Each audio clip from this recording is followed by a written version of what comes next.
I'm tired of all these social media influencers peddling out these low quality clickbait videos to try to scare you into learning to code and ultimately buying their educational courses, which I hear are actually very high quality.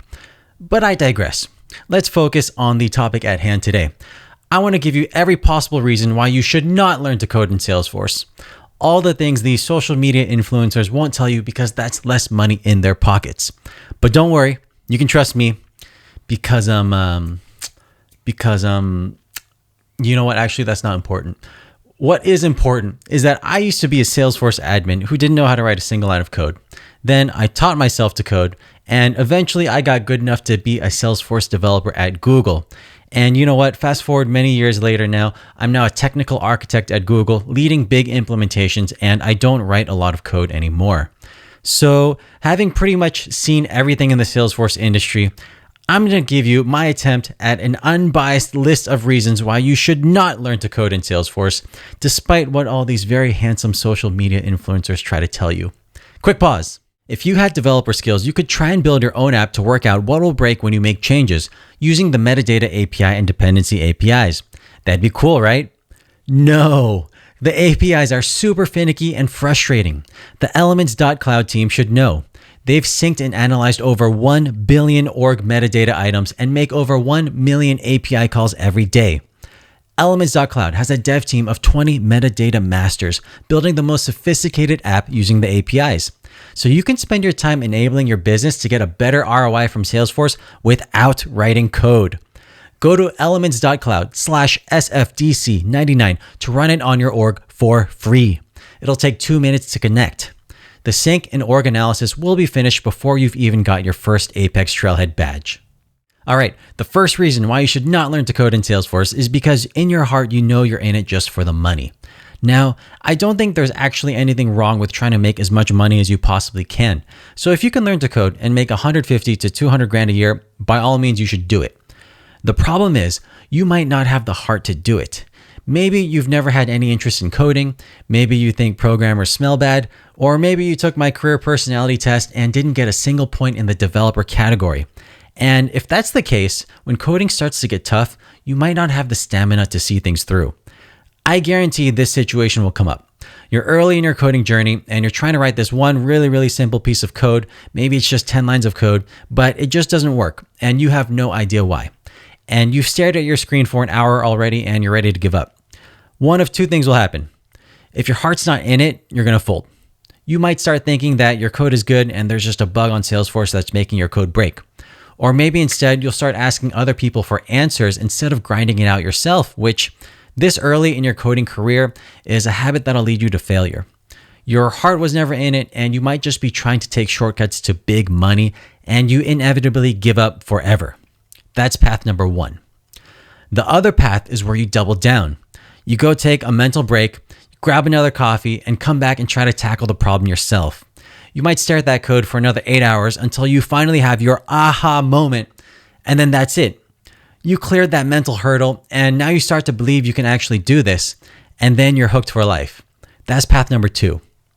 What's it gonna be? It really depends on your personal motivation here. All right, reason number two why you should not learn to code in Salesforce is writing code won't get you closer to your long-term goals. Think about whose job you really want to have 5 or 10 years down the road. Think really hard about this. It's not an easy question. Does that person write code or need to have knowledge of code? If the answer is no, then learning to code is not the path you want to take to get your dream job.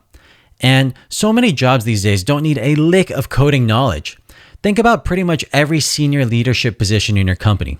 Most people in these positions have probably never written a single line of code in their lives. And that's because coding is not the right avenue to build leadership skills. I mean, go get an MBA or something instead.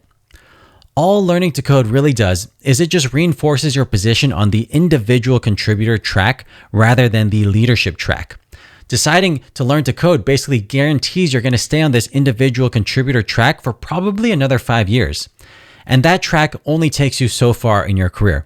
So if you want to roll the big guns and start shopping at Whole Foods instead of Trader Joe's, you got to jump on the management track instead.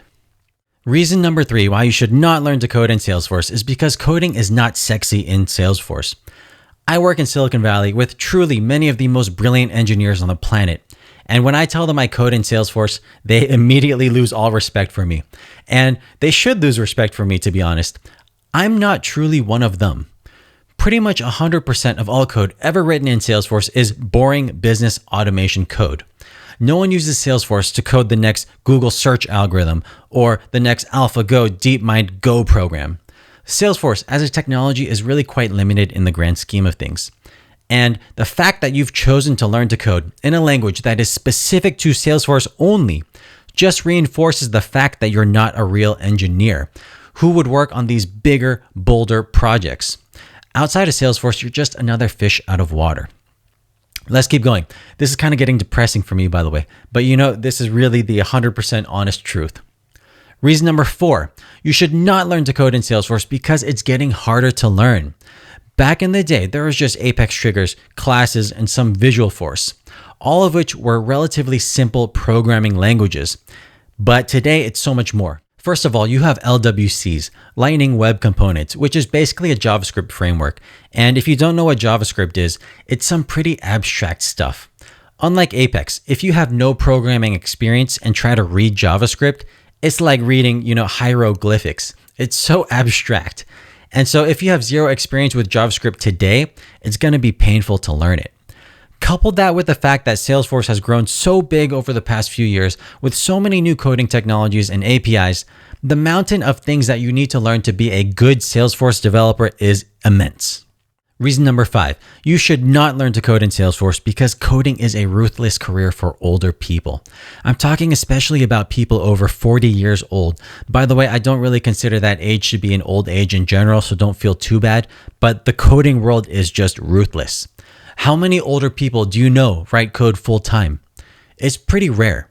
40 is about the age where you start transitioning out of hands-on work and start transitioning to a more leadership role. But learning to code at this age is just backwards. And it kills me to say this because I don't think that ageism and all is right, but whether or not it is almost irrelevant. You will be discriminated against because of your age, whether you like it or not. And then you have these young whippersnappers coming right out of college with all the free time in the world. They've got no kids, no mortgage, no responsibilities, and they're willing to code 100 hours a week for a third of your pay. The only way to compete with this is by drawing on your experience. But if you're just learning to code, you've got no experience to draw on either. So your career path just became that much more difficult. This stuff really kills me to say, I'm going to be 40 one day too, 50, 60, and I'm going to go through all this stuff too, and it's a damn shame. All right, final reason number 6, you should not learn to code in Salesforce because coding is getting outsourced. More and more companies, virtually every big Salesforce shop and consultancy has offshore developers doing most of the work. I know this is nothing really new in the programming world, but it has surprised me how large a population there is of Salesforce developers working for American companies, for example, while living outside of America. And there's nothing wrong with this, by the way. I salute all you non-Americans working hard and hustling to provide for your families. What this means for everyone is that you not only have to compete with other developers in your area, you've got to also compete with developers around the world who are willing to do similar work for a quarter of your pay. Is there a chance that your employer says, you know what? Let's stop doing Salesforce development in-house and just hire 3 times more developers from an offshore company instead? Can you provide enough value to your employer to prevent this scenario? I hope so. And honestly, it's something I think about a lot in my career as well. All right, this was a heavy video, but it's a video I've wanted to do for a long time and it feels good getting it off my chest, honestly. And to be totally honest with you, I read all the YouTube and social media comments I get, and I'm not kidding. It legit makes me feel bad when people say I'm just some biased person, trying to sell you my course on coding. And I understand why people would feel that way, and I don't think it's a bad point of view at all. But, I'm really fortunate to be in the position I'm in at Google in my career as a Salesforce influencer or whatever you want to call it. Making money is great, but making another X amount of dollars for me really wouldn't change my life equation very much. However, if I ever one day look back on my career and think that I may have influenced people the wrong way for the wrong reasons, that kind of thing would change my life equation and very negatively. And it's really not the reason why I'm making this channel. So there you have it. These are my honest reasons why you should not learn to code in Salesforce and not buy my coding course. But if for some reason you are just some sick and twisted person who has heard all these negatives and you still want to learn to code, well, in that case, you may be destined to see this through. And like me, learning to code might just change your life equation for the better forever. And if that's the case and you've reached this point in the video without rage quitting, well, I'll give you my course for free. Well, at least 1 month of it. Enough for you to figure out if this is really for you or not. Just go to my YouTube page, email me, and I'll make sure to take care of it. Thanks for watching.